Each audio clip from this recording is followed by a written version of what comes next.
Good morning बच्चों। आइए आज हम लोग पढ़ते हैं जल मंडल, है ना। जल मंडल, हाइड्रोस्फेयर।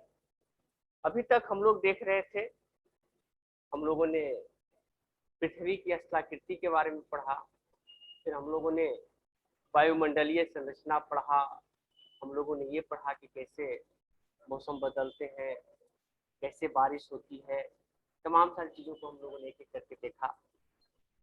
क्लाइमेट ज्योग्राफी के अंतर्गत तो इन सारी चीज़ों को पढ़ा। आज हम लोग देखते हैं जल मंडल।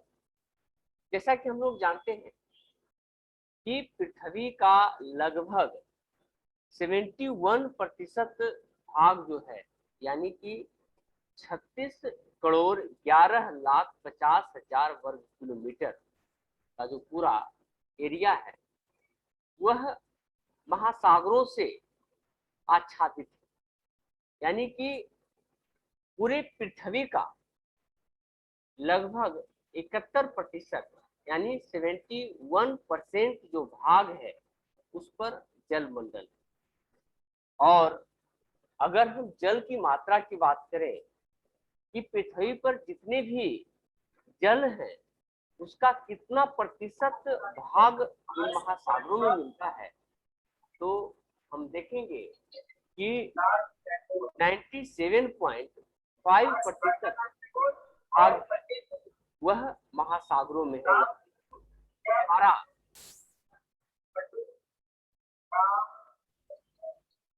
यानी कि खारा जल। अभी देखो क्या निकल गया। आवाज कहीं से आ रही है, आप लोग माइक ऑफ कर दें तो क्लास डिस्टर्ब होगा। ठीक है, तो मैं कह रहा था कि पृथ्वी का लगभग कितना 71% जो भाग है, यानी 36,11,50,000 वर्ग किलोमीटर का जो क्षेत्र है उस पर क्या है, जल मंडल का विस्तार। ठीक है, और पृथ्वी पर उपस्थित जल की जो कुल मात्रा है उसमें से 97.5% जल यह महासागरों में मिलता है। तो आप समझ सकते हैं कि मीठे पानी का कितना कम प्रतिशत भाग है पृथ्वी पर। यही वजह है कि कई सारे जो शिक्षाविद हैं या कई सारे जो फिलोसफर हैं वह यह मानते हैं कि तृतीय विश्व युद्ध अगर होगा तो उसका कारण जल होगा, क्योंकि जल पृथ्वी पर हवा के बाद सबसे महत्वपूर्ण, हमारे जीवन जीने के लिए सबसे महत्वपूर्ण चीज है। और अगर जल न रहे तो जीवन असंभव है। पेड़ पौधा, जीव जंतु, मनुष्य, हर किसी को जीने के लिए जल आवश्यक है। और अगर जल न रहे तो वहां पर वीरान हो जाएगा, वह क्षेत्र मरुस्थल में बदल जाएगा, जीव विहीन हो जाएगा, है ना। और जो समुद्री जल है वह हमारे किसी काम के नहीं, उसमें जो लवणता होती है वह 35 प्रति हजार एवरेज है। यानी कि 1000 लीटर में 35 लीटर अकेले उसमें क्या होता है, लवण होता है। और जब इतनी लवणता जहाँ रहेगी तो उससे तो ना तो आप पी सकते हैं, न तो उससे आप खेतों की सिंचाई कर सकते हैं, न किसी और काम में उसका इस्तेमाल कर सकते हैं। इसलिए वह कोई काम का हमारा नहीं है ना। तो जो बच गया यानी कि 2.5% यानी कि 2.5% जो जल है वही पृथ्वी के ग्राउंड वाटर में है, सरफेस पर है और आर्द्रता के रूप में मौजूद है। उस पर हम आगे चर्चा करेंगे कि कितना प्रतिशत जल किस क्षेत्र में मिलता है, नदी में कितने जल हैं, भूमिगत जल में कितने प्रतिशत जल मिलते हैं, झीलों में कितना जल मिलते हैं, मृदा में जो नमी है उसमें कितना जल मौजूद होता है। एक जल चक्र, एक अलग चैप्टर इसमें हम पढ़ाएंगे कि जल चक्र क्या है और जल कैसे हर रूप में व्याप्त। इसमें हम जानते हैं कि जल द्रव में भी रहता है, ठोस के अवस्था में भी रहता है और जलवाष्प अवस्था में भी रहता है। तो किस हिस्से में कितना परसेंट जल है और वो हमारे पूरे जीवन को कैसे प्रभावित करता है, ये सारी चीजों के बारे में हम लोग देखेंगे। लेकिन बहरहाल हम लोग चर्चा कर रहे थे कि 71% भाग महासागर में है। महासागरों का जो विस्तार है पृथ्वी पर 36 करोड़ 11 लाख 50,000 वर्ग किलोमीटर है और पृथ्वी पर जो जल की मात्रा है उसका अकेले 97.5% जो जल है वह महासागरों में मिलता है और मात्र 2.5% जो जल है उस वह धरातल पर मीठे पानी के रूप में हमें उपलब्ध है। ठीक है। उत्तरी गोलार्ध में सागरों यानी कि नॉर्थ जो गोलार्ध है यहाँ पर सागरों और महासागरों का वितरण 39% भाग पर है। यानी कि यहाँ पर 39% जो भाग है वह ओशियन है और 61% जो भाग है वह क्या हो जाएगा, स्थल हो जाएगा, है ना। यहाँ पर इसको आप ऐसे कर लीजिए कि नॉर्थ हेमिस्फीयर में क्या हो गया, 39% जो भाग हो गया वह किसमें हो गया, यह हो गया महासागर, ये हो गया महासागर।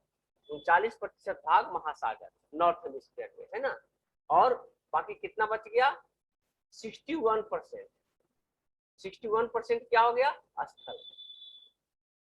ये सब याद करके चलिए। एकदम पढ़ाई का मतलब है कि कोशिश करिए कि 60% जो पार्ट है वह क्लास के दौरान ही आपको याद हो जाए। इसलिए मैं आपको बार बार आपको रिवाइज करवाता हूँ, बार बार इसको मैं रिपीट करता हूँ ताकि आपको अभी से ही याद होता चले। बस एक बार एग्जाम के समय उसको रिवीजन कर लिए, कंप्लीट हो जाएगा आपका, है ना। तो जो उत्तरी महासागर है यानी नॉर्थ हेमिस्फीयर यानी उत्तरी गोलार्ध में 39% क्या है, महासागर है और 61% क्या है, यह स्थल है। तो यही या इसको स्थल मंडल भी कर सकते हैं। यही वजह है कि उत्तरी गोलार्ध को हम स्थल मंडल कहते हैं और दक्षिणी गोलार्ध को महासागरीय मंडल, यानी दक्षिणी गोलार्ध में जो ओशियन है वहां पर ज्यादा मिलता है। तो इसे हम दूसरे रूप में कह सकते हैं कि जो उत्तरी गोलार्ध है वह स्थल भाग उसमें ज्यादा है, इसलिए स्थल मंडल, और दक्षिण वाला को है हम जलीय गोलार्ध कहते हैं। इसको स्थलीय गोलार्ध कहिए, इसको स्थलीय गोलार्ध भी आप कह सकते हैं। यानी कि उत्तरी मंडल का उत्तरी नॉर्दर्न हेमिस्फीयर का जो हिस्सा है स्थलीय गोलार्ध, और दक्षिण गोलार्ध में हम लोगों ने देखा है कि 81% नॉर्थ साउदर्न हेमिस्फीयर, ऐसे करिए आप, साउदर्न हेमिस्फीयर, इसमें हम लोग देख रहे हैं कि 81% भाग पर क्या है, जल है, यानी महासागर है। तो क्या है, महासागर। ठीक है। दक्षिणी गोलार्ध में 81% भाग पर जल है और बाकी कितना बच गया, 19% भाग जो है वह स्थल है। ठीक है। तो यही वजह है कि दक्षिणी गोलार्ध को हम लोग कहते हैं जलीय गोलार्ध। इसे हम क्या कहेंगे, जलीय गोलार्ध, जलीय गोलार्ध। ठीक है, क्लियर है। यानी पूरे पृथ्वी पर, फिर एक बार संसदीय तौर पर इसको रिवाइज करेंगे, पूरे पृथ्वी पर 71% जो भाग है वह समुद्र का विस्तार है, उसका जो क्षेत्रफल है 36 करोड़ 11 लाख 50,000 वर्ग किलोमीटर का जो एरिया है वह समुद्र फैला हुआ है। उस पर पृथ्वी पर जो जल की मात्रा है वह 97.5% जो जल है वह महासागरों में मिलता है। 2.5% जो जल है वह स्थल पर उपलब्ध है भूमिगत जल के रूप में, सरफेस पर झीलों में, नदियों में, तालाबों में, या फिर अन्य रूपों में, या फिर ग्लेशियर के रूप में।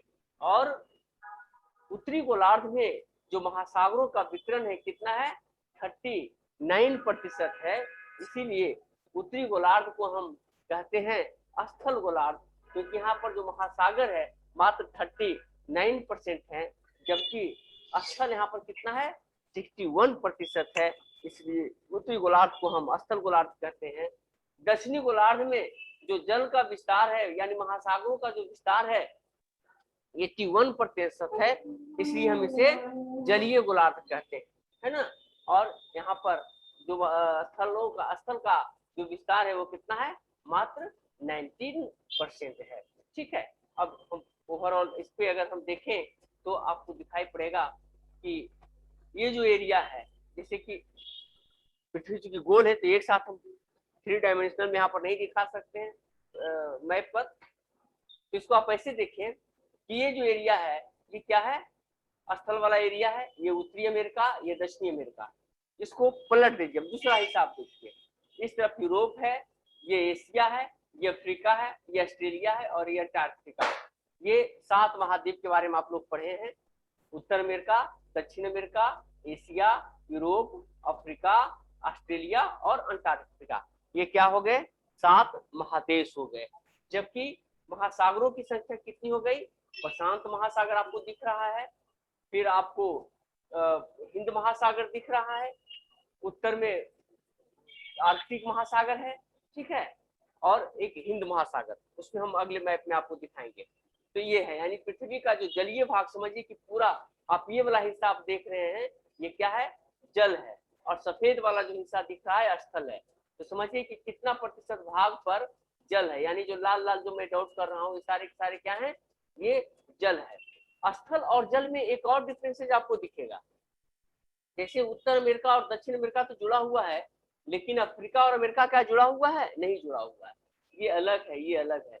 लेकिन महासागरों में ऐसा नहीं है, सारे के सारे जो महासागर हैं एक दूसरे से लिंक्ड है। देखिए यहाँ पर नीचे से इधर से जुड़ा हुआ है, ये उत्तर से इसे करके जुड़ा हुआ है, फिर यहाँ से इधर आ गया है, ठीक है। इसी प्रकार से हिंद महासागर का हिस्सा देखिए, हिंद महासागर, और इस तरफ वाला हिस्सा क्या हो गया, अटलांटिक महासागर का हिस्सा है। तो ये और ये आपको जुड़ा हुआ दिखता है, ठीक है। ये प्रशांत महासागर का हिस्सा है, हिंद महासागर, और ये प्रशांत महासागर ये भी देखिए जुड़ा हुआ है। तो ये जो है पूरे के पूरे जो महासागर हैं वह एक दूसरे से लिंक्ड है, कनेक्टेड है, जबकि स्थल भाग एक दूसरे से जुड़ा हुआ नहीं है, ठीक है। तो इसमें से इतनी सारी बातें हम लोगों ने जाना, अब इसमें हम लोग आगे देखते हैं।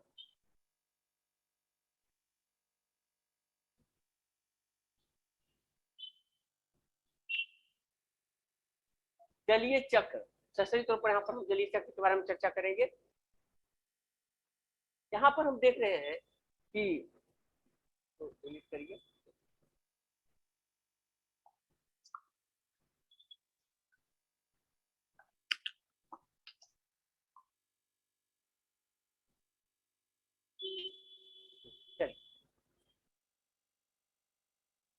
जलीय चक्र, वायु के बाद पृथ्वी पर जीवन के अस्तित्व के लिए हम लोग जानते हैं कि सबसे जो आवश्यक है क्या है, वह आवश्यक तत्व जल है, यानी कि हमारे लिए सबसे महत्वपूर्ण ऑक्सीजन या हवा है, उसके बाद फिर जल, ठीक है। जल एक चक्रीय संसाधन है जिसका एक बार प्रयोग करने के बाद हम बार बार प्रयोग कर सकते हैं, यानी कि रिन्यूएबल रिसोर्सेज है ना, और इसे हम फिर से बार बार हम रिसाइकिल करके हम इसका यूज कर सकते हैं। और जल एक चक्र के रूप में महासागर से धरातल पर पहुंचता है और फिर वह धरातल से महासागर तक पहुंचता है। क्या होता है कि जब महासागर वाला एरिया में वास्तविक सबसे ज्यादा वहीं पर होता है, मैंने क्लाइमेट के दौरान आपको पढ़ाया था, जलवायु के पढ़ाने के दौरान मैंने आपको बताया था कि कैसे जो प्रशांत हिंद महासागर है और अरब महासागर, वहां से कैसे मानसून हमारे यहाँ पहुंचता है। इसी प्रकार से अन्य देशों में जो वहाँ का स्थलीय जो सिचुएशन बनता है ना, वहाँ पर लो प्रेशर का बेल्ट बनता है और इन महासागरों से हवाएं उस तरफ चलने लगती है और फिर वहां पर बारिश करता है। यानी कि जलवाष्प में सबसे अधिक आर्द्रता, जलवाष्प जो वायुमंडल में आता है वह कहाँ से आता है, महासागर से ही आता है, ठीक है। तो महासागर से क्या होता है कि आर्द्रता हवाओं के रूप में हमारे यहाँ आता है, स्थल पर वर्षा करता है, समुद्र में वर्षा करता है, स्थल पर वर्षा करता है, और स्थल पर नदी के रूप में वह फिर से जाकर के किसे मिल जाता है, महासागर में मिल जाता है ना। कोई भी नदी बहती हुई अंततः कहाँ गिरती है, महासागर में गिरती है। तो इस प्रकार से एक साइकिल चलता रहता है, यह एक जल चक्र चलता है, जो जल है वह महासागर से धरातल पर और धरातल से महासागर तक पहुंचता है। जलीय चक्र पृथ्वी के जल मंडल में विभिन्न रूपों में दिखता है, जैसे गैस, तरल एवं ठोस तीनों रूप में आपको दिखते हैं। जो वायुमंडल में जो आर्द्रता है वह किस रूप में है? गैसीय अवस्था में है। इसी प्रकार से जो ग्लेशियर के रूप में पर्वतों पर या अंटार्कटिका महाद्वीप में जो जल है वो किस रूप में है? तो ठोस अवस्था में है। इसी प्रकार से जो पानी है सभी जगह पर वो क्या है? द्रव अवस्था में है। तो जल की विशेषता है कि यह तीनों अवस्था में मिलती है, ठोस, जल और द्रव, है ना। और यह महासागरों, वायुमंडल, भूपृष्ठ, अधस्थल और अधस्थल मतलब जमीन के नीचे और जीवों के बीच यह एक सतत आदान प्रदान का एक सिलसिला चलता रहता है। ठीक है, अब इसकी हम बात करें कि कहां पर कितना जल का प्रतिशत है। जब हम देखते हैं कि जो महासागर है उसमें 1379 मिलियन घन किलोमीटर का जो एरिया है वह महासागर में पानी का विस्तार है, जल का विस्तार है। 1379 मिलियन घन या क्यूब किलोमीटर। कुल जल का जो प्रतिशत है वो कितना है? 97.25% जो जल है वह कहाँ मिलता है? सागरों में मिलता है। इसी प्रकार से पानिया ग्लेशियर के रूप में कितना है? 29% जो है, यानी कि जो जल है, जो मीठे जल है। अब यहाँ से आ जाइए मीठे जल का स्रोत वाला एरिया है ना, इसको आप डिवाइड कर दीजिए, ये अलग कर दीजिए, ये हिस्सा हो गया 97.25 अलग। अब बाकी जो बचा यानी 2.75 लगभग हिस्सा जो बच गया उसमें से जो हिमानियों के रूप में है वो कितना है? 2.05%। यानी कि मीठे पानी का जो सबसे अधिक जो भंडार है वह किस रूप में है? वह ग्लेशियर के रूप में है। यह कहां पर है? यह ठंडे प्रदेशों में बर्फ के रूप में है। इसलिए न कहा जाता है कि जो ग्लोबल वार्मिंग है वह एक बहुत ही खतरनाक कई मामलों में है। इसका सबसे बड़ा जो खतरनाक पहलू यह है कि जो हमारे मीठे जल का जो सबसे बड़ा स्रोत है यानी कि जो ग्लेशियर है वह ग्लेशियर क्या होंगे? पिघल जाएंगे। और जब ग्लेशियर पिघलेगा तो क्या होगा? तब जो वह पानी पिघल करके समुद्र में मिलेगा और समुद्र का जो तल है वह ऊपर आ जाएगा। यानी कि समुद्र का तल अगर 2 से 3 मीटर अगर ऊपर आ गया तो कई सारे द्वीप और कई सारे जो देश है वह डूब जाएंगे, नष्ट हो जाएंगे, है ना। तो मीठे पानी का 2.05% हिस्सा अकेले कहाँ है? ग्लेशियर के रूप में है। इसी प्रकार से 0.65% जो 0.68% जो जल है वह किस रूप में है? भूमिगत जल के रूप में है। इसको याद करना जरूरी नहीं है, इसको आप हटा सकते हैं। इस पर आप फोकस करिए परसेंटेज के रूप में कि भूमिगत जल के रूप में कितना है? 6.68%। यानी कि 2.75 का 0.68% जो है वह किसमें है? भूमिगत जल के रूप में है।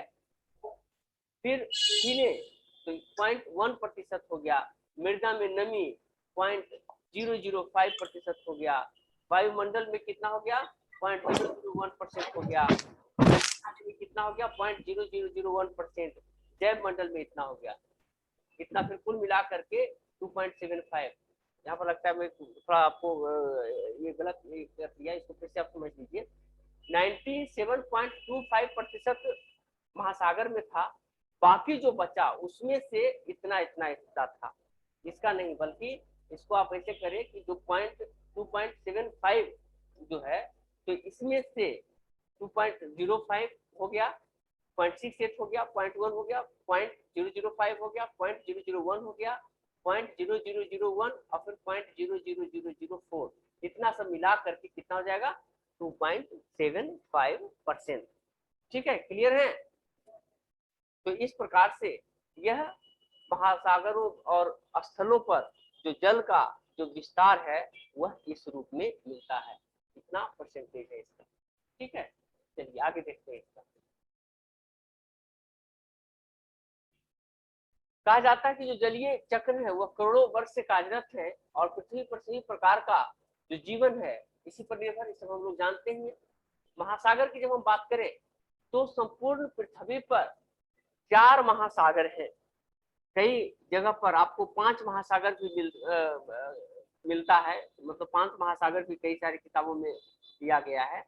और ये 5 महासागर में जो दक्षिणी महासागर और उत्तरी महासागर उसको अलग रूप में डिफाइन किया है, ठीक है, या दक्षिणी महासागर और आर्कटिक महासागर को अलग अलग रूप में डिफाइन कर दिया है। ऐसे अगर हम कहेंगे अलग से पूरे आइडेंटिफाई करेंगे इसको, तब एक जो दिखता है वह है प्रशांत महासागर यानी पैसिफिक ओशियन, अटलांटिक महासागर, हिंद महासागर और आर्कटिक महासागर। इसी में जो दक्षिण वाला हिस्सा है यानी कि आर्कटिक समझ गए कि उत्तर वाला हो गया, दक्षिण वाला जो हिस्सा है इसको आप मैप पर आप देख सकते हैं।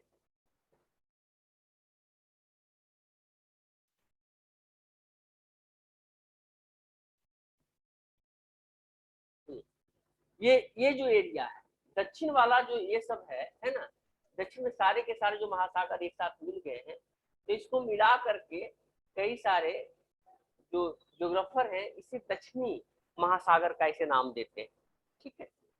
क्योंकि ये जो देख रहे हैं अटलांटिक सॉरी अंटार्कटिका, अंटार्कटिका को कई सारे, या अटलांटिक भी कह सकते हैं, अंटार्कटिका जो है अंटार्कटिका को कई सारे जो या ज्यादातर ज्योग्राफर इसे क्या कहते हैं, स्थल मानते हैं इसे, क्योंकि यहाँ पर बर्फ आच्छादित है। यह एक श्वेत महाद्वीप की श्रेणी में आता है, इसलिए 7 महादेश जो है, तो 7 महादेश में एक महादेश इसे भी माना जाता है जिस पर पूरा बर्फ आच्छादित है, जिसमें अगर आप ड्रिल करेंगे तो 2 से 3 किलोमीटर तक आप ड्रिल करते जाएंगे तो बर्फ मिलेगा। तो ये जो हिस्सा है यह क्या है, ये अंटार्कटिका महाद्वीप है। और इसके जो आसपास का जो एरिया है ना, आसपास का जो एरिया है सारे के सारे जो दक्षिणी महासागर वाला एरिया एक साथ मिल गया है और इसे कहा गया है दक्षिणी महासागर के नाम से इसे जानते हैं। बाकी ऐसे अगर डिवाइड करेंगे तो ये 4 महादेश, क्योंकि इसको मान लीजिए प्रशांत महासागर वाला हिस्सा मानते हैं, ये हिंद महासागर वाला हिस्सा दक्षिण वाला मानते हैं, अटलांटिक महासागर का जो दक्षिण वाला हिस्सा वो मानते हैं। तो महासागर की जो संख्या है वह 4 ही पहुंचेगी। कौन कौन, पहले ये पहुंच गया इंडियन ओशियन यानी कि हिंद महासागर, ये हो गया प्रशांत महासागर, ये उत्तरी अमेरिका, दक्षिणी अमेरिका, अफ्रीका और यूरोप, ये बीच वाला जो एरिया हो गया क्या हो गया, ये हो गया अटलांटिक महासागर, ठीक है। तो 1 2 3 और ये जो ऊपर वाला जो आप एरिया देख रहे हैं, क्योंकि उत्तरी जो गोलार्ध है या उत्तरी जो ध्रुव है, उत्तरी ध्रुव के चारों तरफ का जो क्षेत्र है यह क्या है, अमूमन पिघला हुई अवस्था में है, ये सागर के रूप में है, इसीलिए इसे कहा गया है आर्कटिक सागर, ठीक है। तो आर्कटिक सागर के नाम से इसे हम जानते हैं। और दक्षिण वाला का जो डिवाइड करेंगे तो फिर 5 भाग में हो जाएगा, ठीक है। तो इस प्रकार से दोनों चीज आप समझ गए कि अगर हम दक्षिणी महासागर को काउंट नहीं करेंगे, अटलांटिक वाले को नीचे वाले अटलांटिक का हिस्सा मानते हैं, हिंद महासागर के नीचे वाला हिस्सा को हिंद महासागर का मानते हैं, तब जो हमारे यहाँ महासागरों की संख्या बनती है वह 4 है। कौन कौन, प्रशांत महासागर यानी पैसिफिक ओशियन, अटलांटिक महासागर यानी कि अटलांटिक ओशियन, हिंद महासागर यानी इंडियन ओशियन और आर्कटिक महासागर यानी आर्कटिक ओशियन। अब ऐसे इसके अलावा भी कई सारे सागर है ना, तो सागर और महासागर के बारे में हम लोग आगे चर्चा करेंगे। बहरहाल इसको पहले देखते हैं। अब एक एक करके हम लोग देखते हैं कि प्रशांत महासागर है ना, प्रशांत महासागर जो है पूरे पृथ्वी का सबसे बड़ा महासागर प्रशांत महासागर को माना जाता है।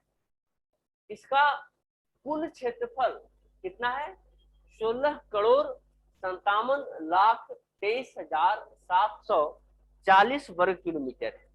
आप इसको फिर से समझें कि पूरे पृथ्वी पर जो महासागर है, महासागरों का जो विस्तार है वह कितना है? 36 करोड़ 11,50,000 किलोमीटर है, जिसमें से अकेले प्रशांत महासागर है वह कितना बड़ा है? 16,57,23,740 वर्ग किलोमीटर का जो एरिया है अकेले प्रशांत महासागर है। तो इससे आप समझ सकते हैं कि लगभग कितना हो गया? 16 दूनी 32, यानी कि आधा से थोड़ा कम, यानी कि 36 है ना, 36 करोड़ वर्ग किलोमीटर पूरा एरिया है। 36 करोड़ 11,50,000 वर्ग किलोमीटर का जो एरिया है पूरे महासागर का है, जिसमें 16 अकेले इसका हो गया है ना। तो लगभग आधा से थोड़ा सा ज्यादा, या मान के चलिए कि आधा थोड़ा कम, सॉरी 40% के लगभग अकेले प्रशांत महासागर का है। इस विशाल महासागर में कुल मिलाकर 20,000 से भी अधिक द्वीप है। द्वीप किसे कहते हैं?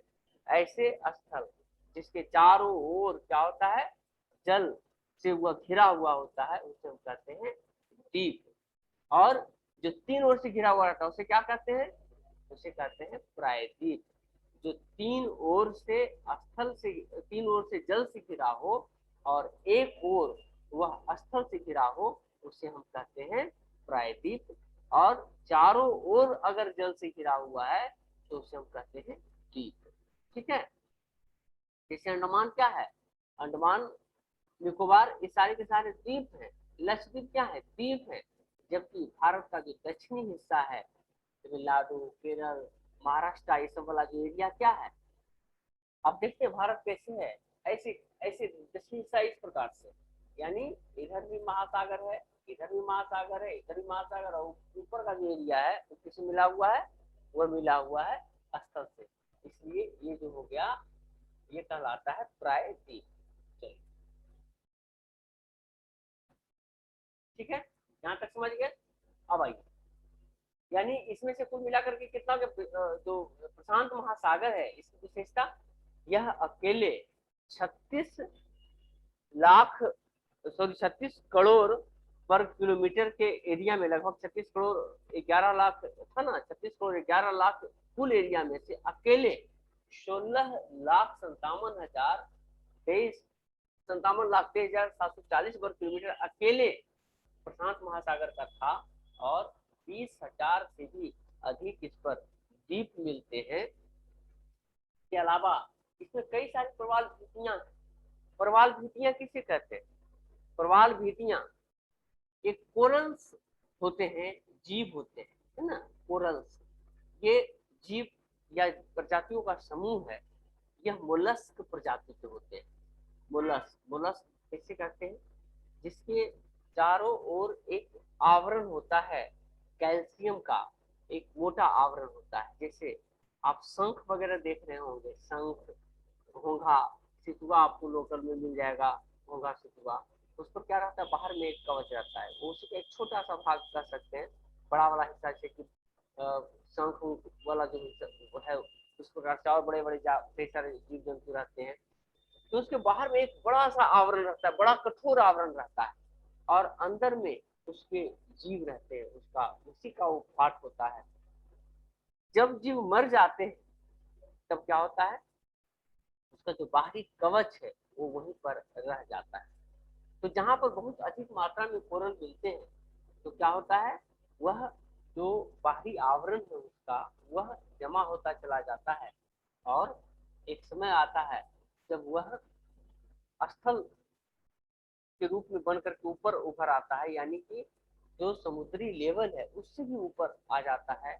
कालांतर में उसमें टूट फूट होते हैं, सड़ते गलते हैं, और उस पर वह मिट्टी के रूप में धीरे करके परिवर्तित हो जाता है। उस पर जीव जंतु पनपने लगते हैं, कई और तरह के, फिर उस पर पेड़ पौधे उगाते हैं, और इस प्रकार से एक द्वीप बन जाता है जिसे हम कहते हैं कोरल रिफ्स।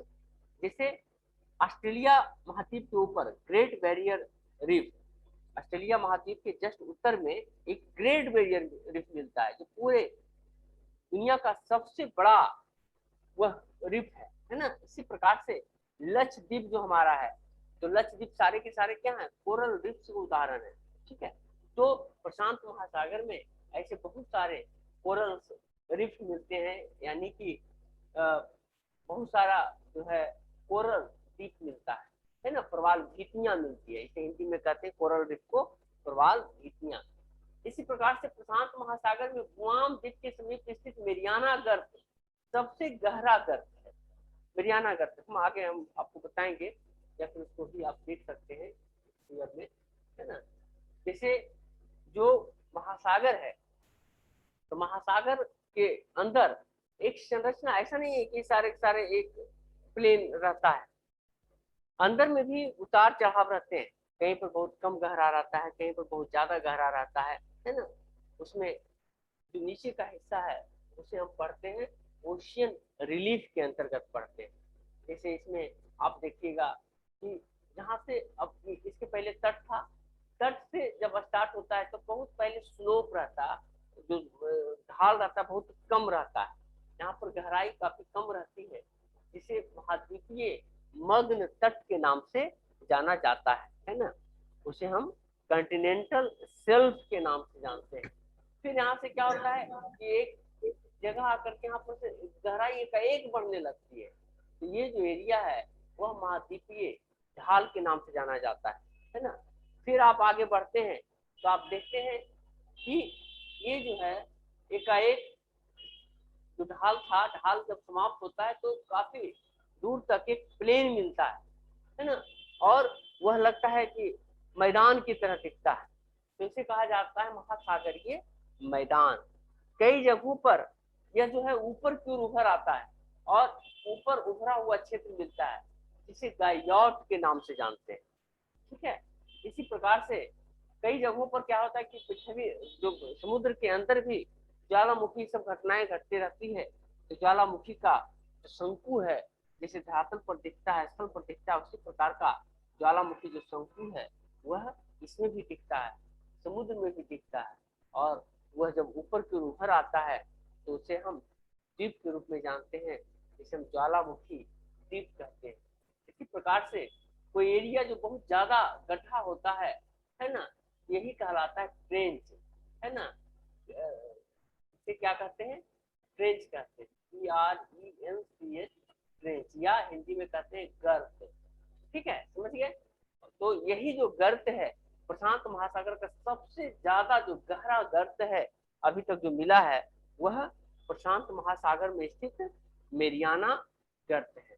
ठीक है, मेरियाना गर्त सबसे गहरा गर्त माना जाता है, जिसकी जो गहराई है वह 11,022 मीटर तक इसकी गहराई मिलती है। जो मेरियाना ट्रेंच है 11,022 मीटर की इसकी गहराई है मेरियाना ट्रेंच का। ठीक है, तो ये सारी चीजें। चलिए हम लोग बैक चलते हैं फिर से। तो मैं बता रहा था कि जो प्रशांत महासागर है वह पूरे पृथ्वी पर सबसे बड़ा महासागर है, और कुल महासागर का जैसा कि हम लोग जानते हैं कि 36 करोड़ 11 लाख 50 हजार वर्ग किलोमीटर का जो एरिया है वो क्या है, महासागर है पूरे पृथ्वी पर या पूरे धरातल पर, जिसमें से अकेले कितना था 16,57,23,740 जो वर्ग किलोमीटर का एरिया था प्रशांत महासागर का था। फिर हम लोगों ने ये देखा कि जो 20,000 इस महासागर में क्या थे, द्वीप थे, इसमें से बहुत सारे कोरल द्वीप भी थे। कोरल द्वीप मतलब प्रवाल भीतियां, जिसके बारे में मैंने बताया आपको कि मोलस्क जीव होते हैं जिसके ऊपर कठोर आवरण होता है ना, कैल्शियम का, और जब जीव जंतु मर जाते हैं तो यही जो उसके जो कठोर भाग है वहीं पर अवशेष के रूप में बच जाते हैं। धीरे धीरे करके यह उभरता जाता है और ऊपर सतह धरातल के सतह पर आ जाता है, यानी कि जल के ऊपर वाला हिस्सा में उभर आता है, द्वीप के रूप में उभर करके आ जाता है। जैसे लक्षद्वीप का मैंने उदाहरण आपको बताया था, दुनिया का सबसे बड़ा जो कोरल रीफ था या प्रवाल भित्ति था, मैंने बताया था कि ऑस्ट्रेलिया का ग्रेट बैरियर रीफ सबसे बड़ा प्रवाल भित्ति है। इसी प्रकार से चैलेंजर गर्त जिसे मेरियाना गर्त भी कहा जाता है, 11,022 मीटर जो मैंने आपको बताया कि मेरियाना गर्त इसी में स्थित है। ये सारे कुछ महत्वपूर्ण विशेषताएं थी इसका प्रशांत महासागर का। ठीक है, अब आइए हम लोग नेक्स्ट चलते हैं।